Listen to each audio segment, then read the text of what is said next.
Bismillahirrahmanirrahim. Materi kita kali ini berjudul pengujian hemoglobin metode point of care di pedesaan Gambia. Perbandingan akurasi antara HemoQ dan Aptus, terhadap hematologi analyzer yang otomatis. Jadi ada 3 alat yang dibandingkan. Yang pertama HemoQ, yang kedua Aptus, dan yang ketiga hematologi analyzer yang otomatis. Kalau dilihat artikelnya sendiri dipublikasikan tahun 2020 bulan Oktober, jadi belum lama ya insyaallah ya. Ya, perlu diperhatikan bahwa yang sudah saya beri tanda warna itu yang jadi kandidat untuk bahan ujian. Kita mulai di pendahuluannya. Yang saya beri warna kuning ini ya. Pengukuran standar untuk menilai status anemia melalui penentuan kadar hemoglobin,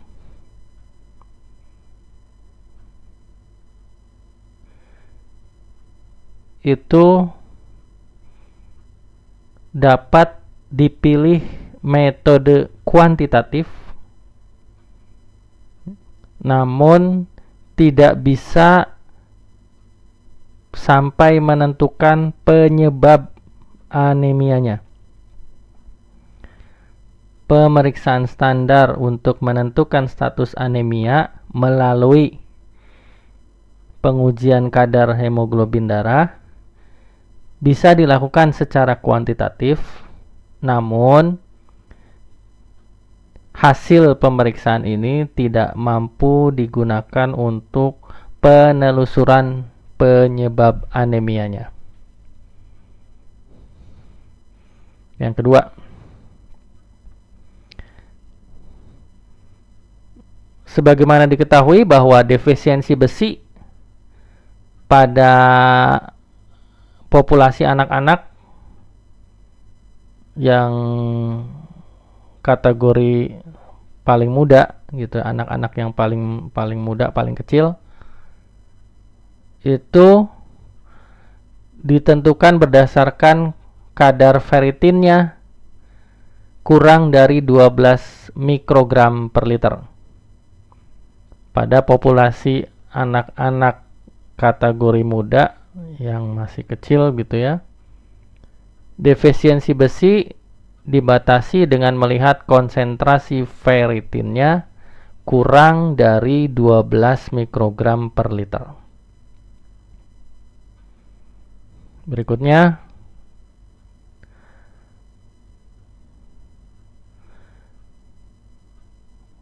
yang biru ini ya. Salah satu upaya untuk menilai anemia itu bisa dengan mengukur rasio antara HB dengan HCT, rasio HB terhadap HCT, yang secara rumus rasio ini disebut sebagai mean corpuscular hemoglobin concentration atau MCHC, mean corpuscular hemoglobin konsentrasi. Nilai MCHC ini itu jika anemianya adalah anemia mikrositik, maka nilainya akan lebih rendah dari kadar normal. Nilai MCHC akan lebih rendah dari batas normal jika anemianya bertipe anemia mikrositik, seperti pada anemia defisiensi besi. IDA ini iron deficiency anemia defisiensi besi ya. IDA-nya ini anemia defisiensi besi. Jadi salah satu upaya untuk membantu diagnosis anemia itu bisa dilihat dengan menilai MCHC.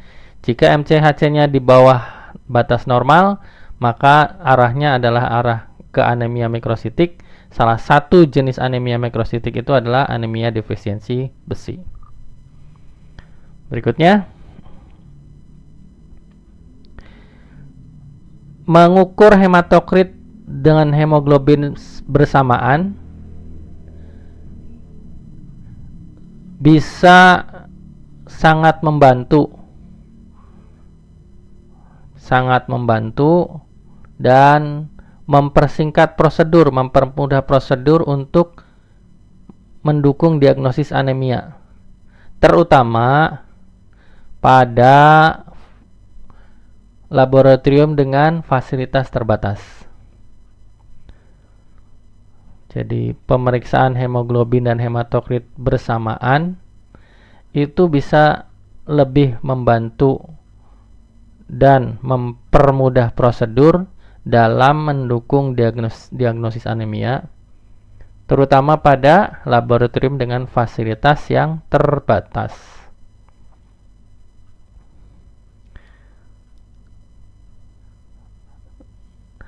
Yang hijau, saat ini alat POCD itu point of care device ya.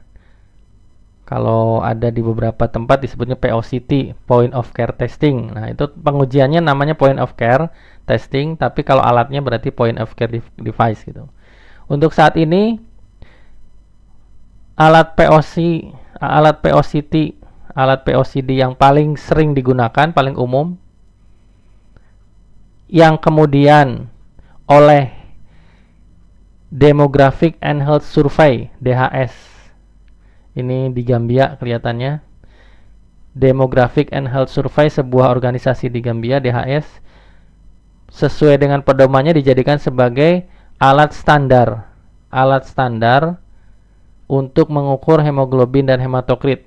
Dipilih seri HemoQ. HemoQ ini nama merek alatnya. Merek alatnya HemoQ. Kalau ada R begini berarti merek terdaftar gitu ya. Jadi oleh DHS, Demographic and Health Survey,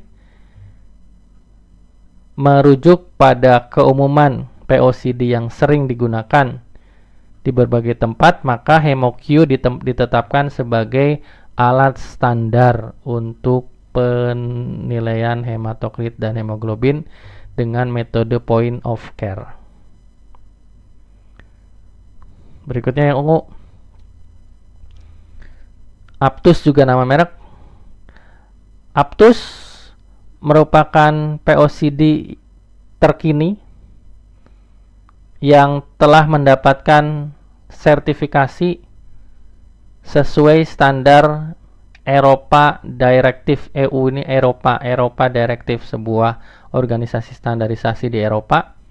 EU Directive, Eropa Directive untuk alat diagnostik in vitro di laboratorium kesehatan.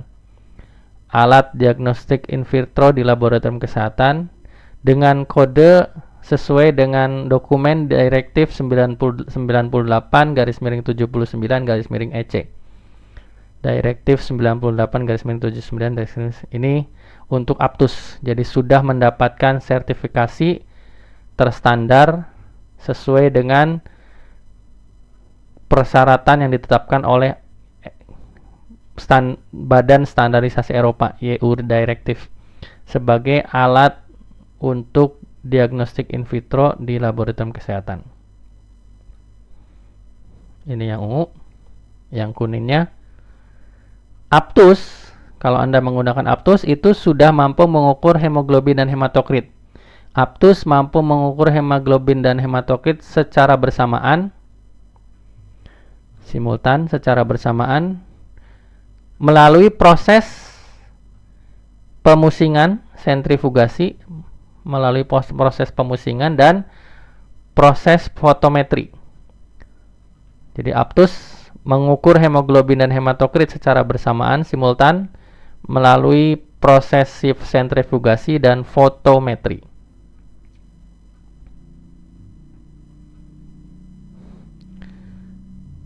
Yang ungu, yang magenta ini, yang agak pink gitu ya, warna ini yang saya tunjuk, lihat di pensilnya.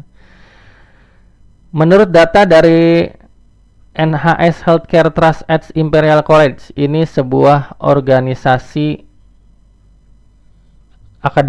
akademis college ya, organisasi pendidikan yang bernaung di bawah NHS. NHS itu National Health Service, jadi badan kesehatan di Inggris Raya gitu ya. Menurut data dari NHS Healthcare Trust at Imperial College di London menunjukkan bahwa hasil Aptus itu punya korelasi yang baik dengan alat bioanalyzer Sysmex, hematologi analyzer buatan Sysmex. Jadi ini ditetapkan oleh NHS Healthcare Trust at Imperial College di London. Data-data yang dikumpulkan dari hasil-hasil pemeriksaan Aptus ternyata punya korelasi yang bagus, korelasi yang baik dengan hematologi analyzer buatan Sysmex. Ya, berikutnya pindah ke HemoQ yang biru. Pada HemoQ tipe HB301, hanya ada satu penelitian yang telah dipublikasikan dengan populasi pada anak-anak muda, anak-anak yang kategori kelompok paling muda gitu ya. Sudahlah anak-anak, kalau dibagi-bagi biasanya kemungkinan dari 1 sampai 5 tahun biasanya, young children seperti itu. Ya. HemoQ HB301 tipe HB301 itu hanya ada satu penelitian yang telah dipublikasikan dengan populasi anak-anak kategori muda pada laboratorium dengan fasilitas terbatas di pedesaan. Ya. Jadi anak-anak muda, anak-anak kategori muda yang diperiksa di laboratorium dengan fasilitas terbatas di pedesaan. Ini menggunakan HemoQ HB301.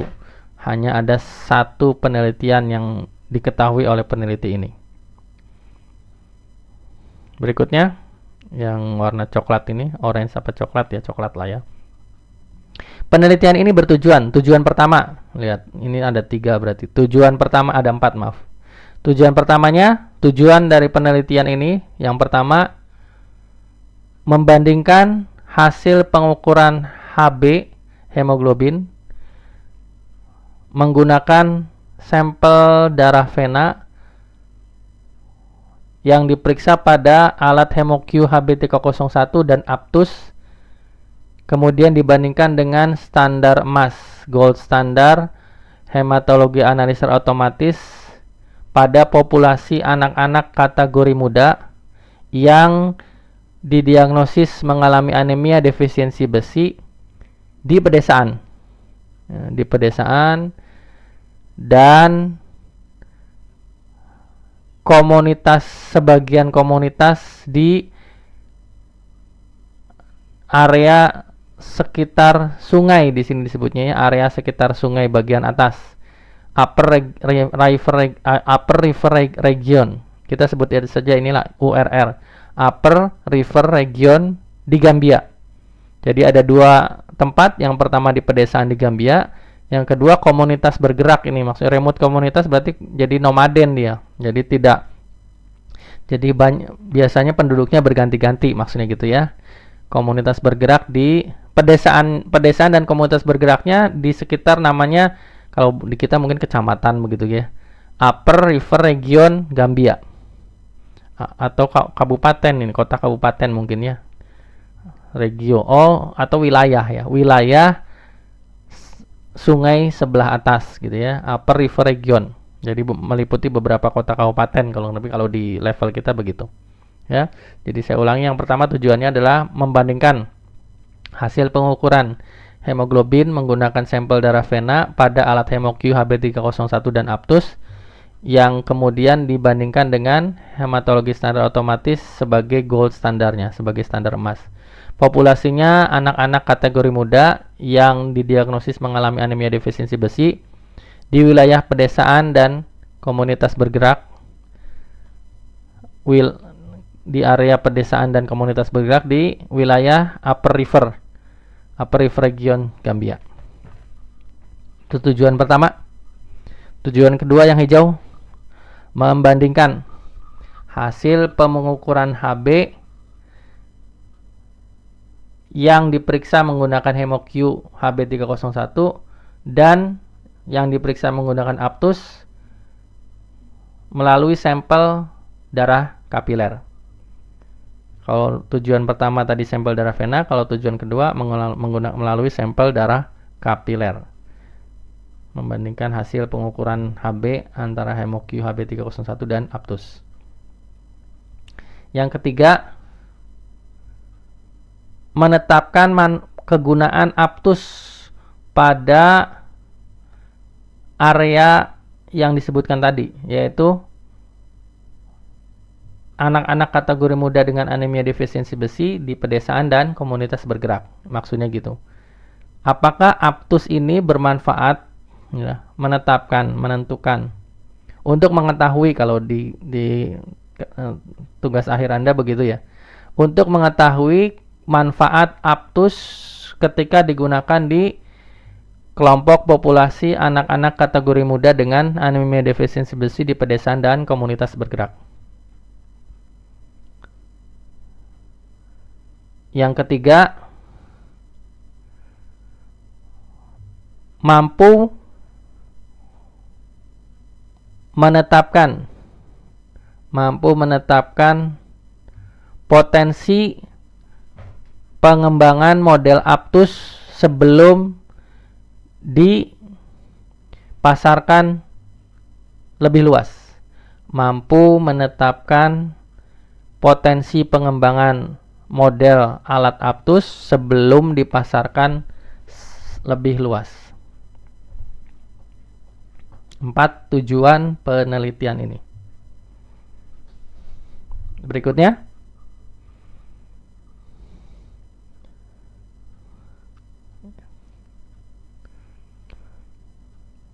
bahwa yang digunakan di penelitian ini adalah HemoQ HB301 dan Aptus model 10101. Kedua-duanya adalah termasuk kategori POCD, Point of Care Device, yang dapat mengukur hemoglobin baik dengan sampel dari darah kapiler yang pertama atau sampel dari tusukan jari atau sampel dari darah vena. Yang ketiga sampel ini itu dicampur dengan antikoagulan yang sesuai, seperti yang umum adalah antikoagulan EDTA. Jadi ada 3 sumber sampelnya, sampel darah kapiler, sampel darah tusukan jarum, dan sampel darah vena, yang kesemuanya bisa dicampur dengan antikoagulan yang sesuai. Salah satu yang umum adalah EDTA.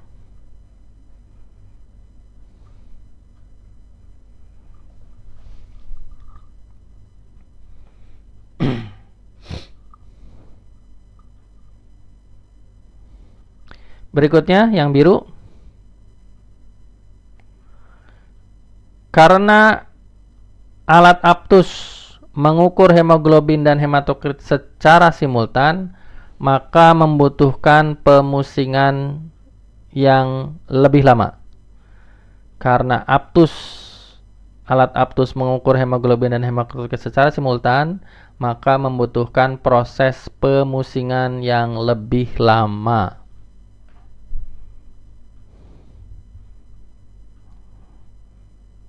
Ya, disebutkan proses pemusingannya sampai 60 detik. Kalau HemoQ hanya 10 detik, kalau alat Aptus sampai 60 detik.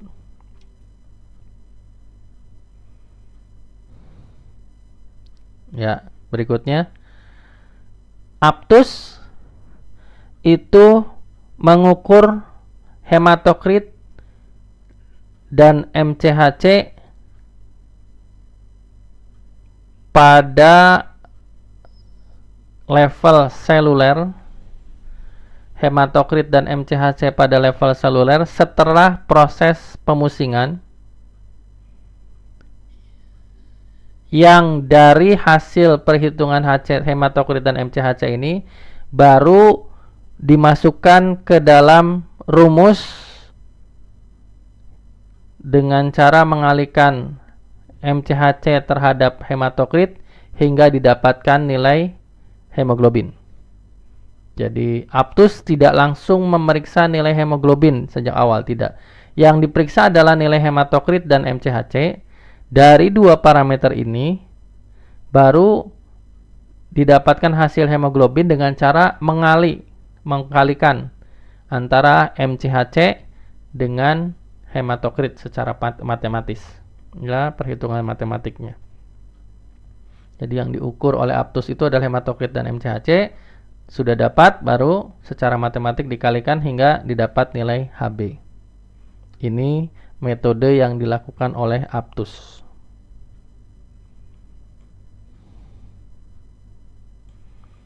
Ini saya perkecil.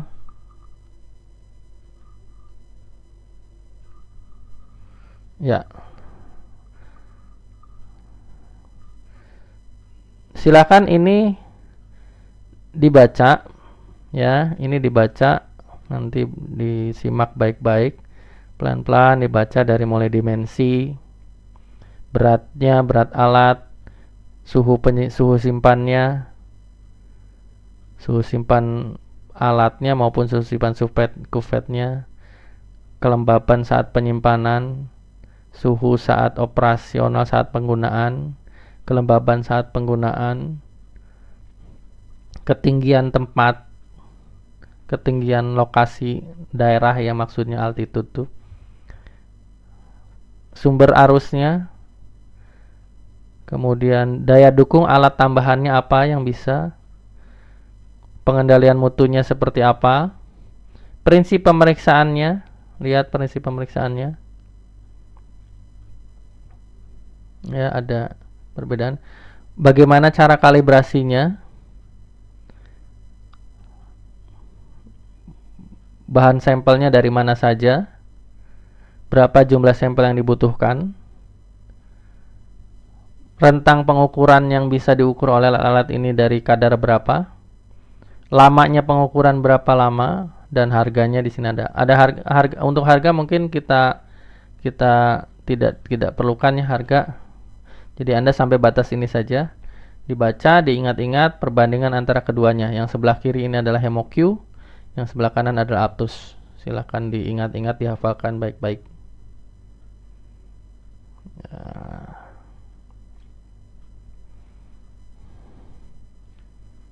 Ya. Berikutnya yang hijau saya perbesar lagi.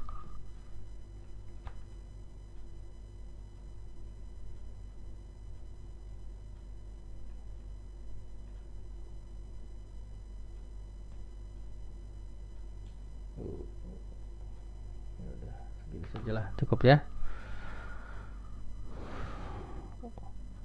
Untuk batas nilai normal hasil pemeriksaannya itu merujuk pada panduan WHO dan panduan Daisy Lewis. Jadi ada dua rujukan yang digunakan untuk batas normalnya, yaitu WHO dengan Daisy Lewis. Daisy Lewis sudah pernah saya rujuk juga salah satunya itu. Yang batas normalnya itu bisa disesuaikan menurut yang pertama ini altitude, ketinggian tempat, dataran rendah atau dataran tinggi, kemudian jenis kelamin, status kehamilan, dan usia. Jadi ada 4 komponen yang bisa mengoreksi batas normalnya. Ketinggian tempat, kalau ketinggian tempat tuh biasanya dihitungnya dari jarak dari permukaan air laut, berapa meter di atas permukaan air laut biasanya gitu ya. Jarak ketinggian lokasi, jenis kelamin, status kehamilan dengan usia yang diperiksa. Berikutnya, hematologi analiser otomatis yang digunakan untuk rujukan sebagai standar emas adalah yang dikeluarkan oleh Medonic, mereknya Medonic, M series, M16S atau M16S atau M20S autoloader. Yang berikutnya nanti cukup disebut sebagai Medonic. Medonicnya seri yang digunakan adalah M series, M16S atau M20S. Ini yang digunakan sebagai standar rujukan untuk penelitian ini. Berikutnya, gambaran penelitian. Saya tandai 1 nih yang kuning. Selama penelitian, rata-rata temperatur dan kelembapan di sekitar Basse, itu nama daerah, di sekitar Basse di Gambia ada nama daerah namanya Basse, itu suhunya berkisar 31 derajat Celcius, kelembabannya berkisar 67% di bulan Oktober. Kalau di bulan Oktober itu berkisar 31 derajat Celcius dengan kelembaban 67%. Sedangkan di bulan Novembernya suhunya berkisar 29 derajat Celcius, lebih adem, dengan kelembapan 58%. Jadi ada 2 bulan yang data-datanya berbeda. 31 derajat Celcius dengan kelembaban 67% di Oktober, 29 derajat Celcius dengan kelembaban 58% di November. Berikutnya, yang saya beri tanda ungu. Dari sampel penelitian didapatkan sebanyak 82,5% anak-anak di daerah Basse itu memenuhi kriteria WHO untuk kategori anemia pada anak dengan hemoglobin kurang dari 11 gram per desiliter. Sebanyak 82,5% anak-anak di Basse itu masuk kategori anemia menurut WHO dengan batasan hemoglobin kurang dari 11 gram persen.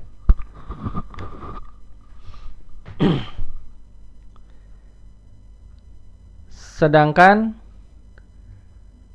dari 82,5% itu dipecah lagi, 56,4%-nya itu masuk ke kategori anemia sedang, level sedang. Sedangkan 6,5%-nya masuk kategori anemia berat. 56,4%-nya masuk kategori anemia sedang, moderat, dan 6,5%-nya masuk kategori anemia berat. Berikutnya yang coklat.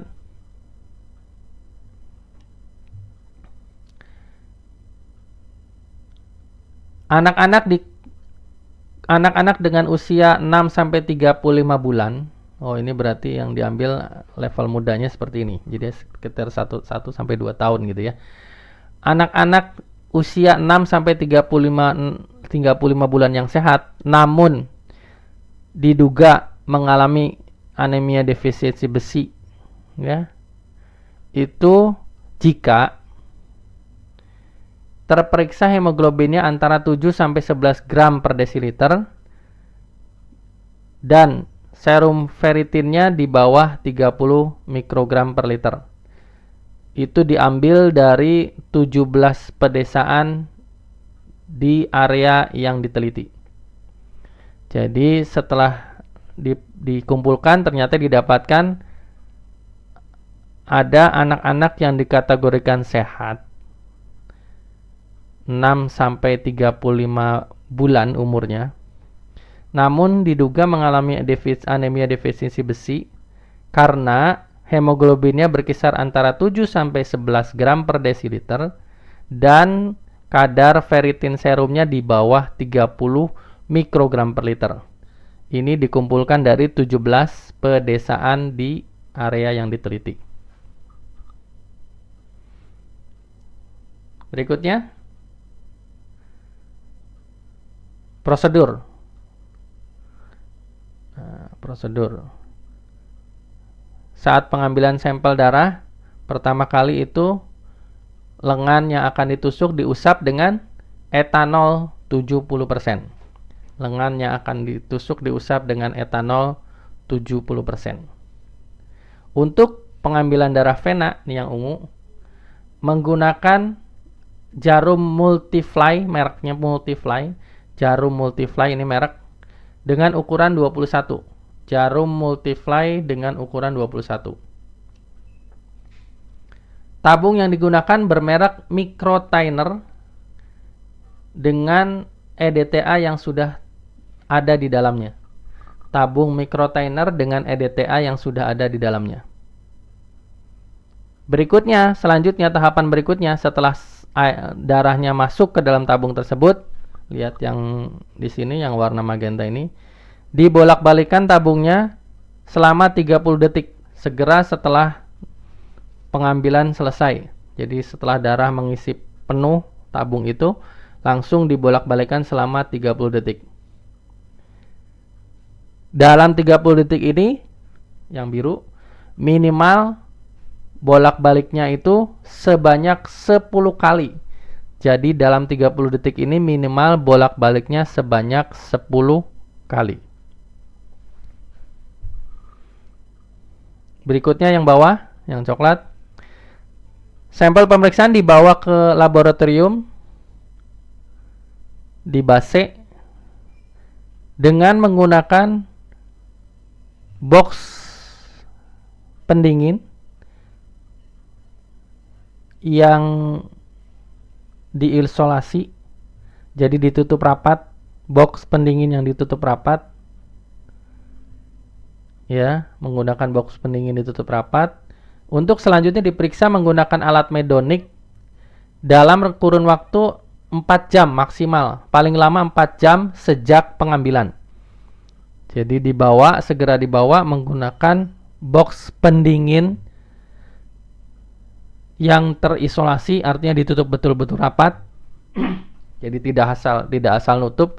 Isolated carrying itu maksudnya tertutupnya betul-betul rapat. Jadi tidak ada udara yang masuk maupun udara yang keluar kalau terisolasi itu begitu ya. Itu kemudian diperiksa dengan alat medonik paling lambat 4 jam sejak diambil. Berikutnya yang kuning. Ini pengambilan kapiler. Ibu jari diusap dengan etanol 70%, kemudian ditusuk menggunakan jarum lancet bermerek Sherwood Safety. Jarum lancet bermerek Sherwood Safety.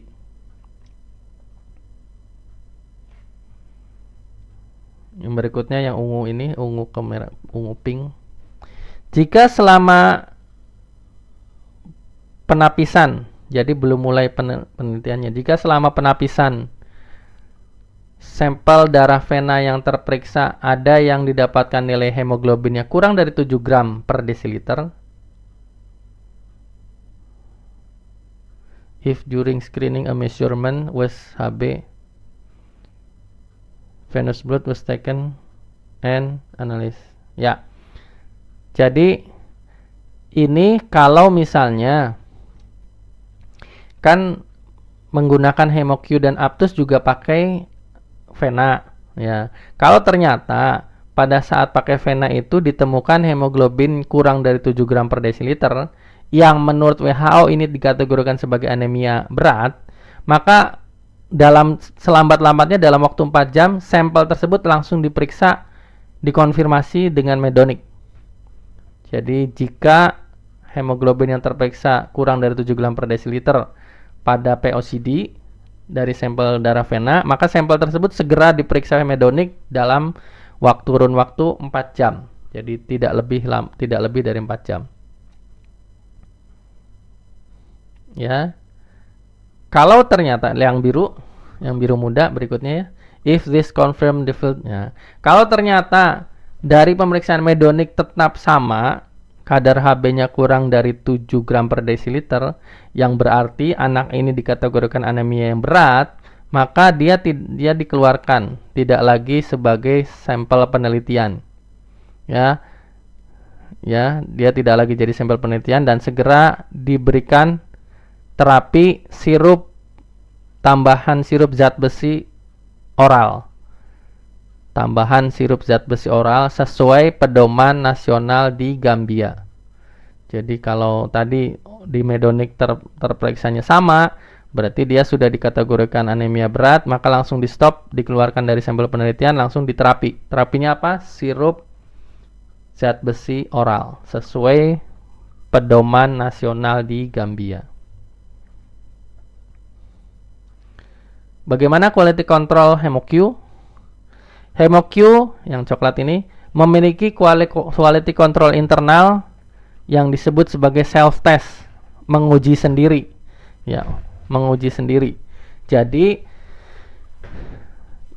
kenapa disebut menguji sendiri? Which the system perform automatically. Jadi ketika alat dinyalakan, maka setiap kali alat dinyalakan sudah otomatis dia akan melakukan internal quality control.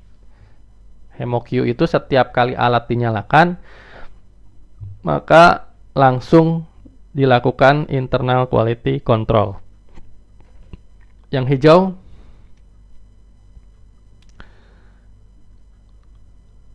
agar ya karena internal quality controlnya baru dilakukan secara otomatis setelah alat dinyalakan, maka alat ini secara reguler setiap 2 jam dimatikan kemudian dinyalakan lagi, gitu ya.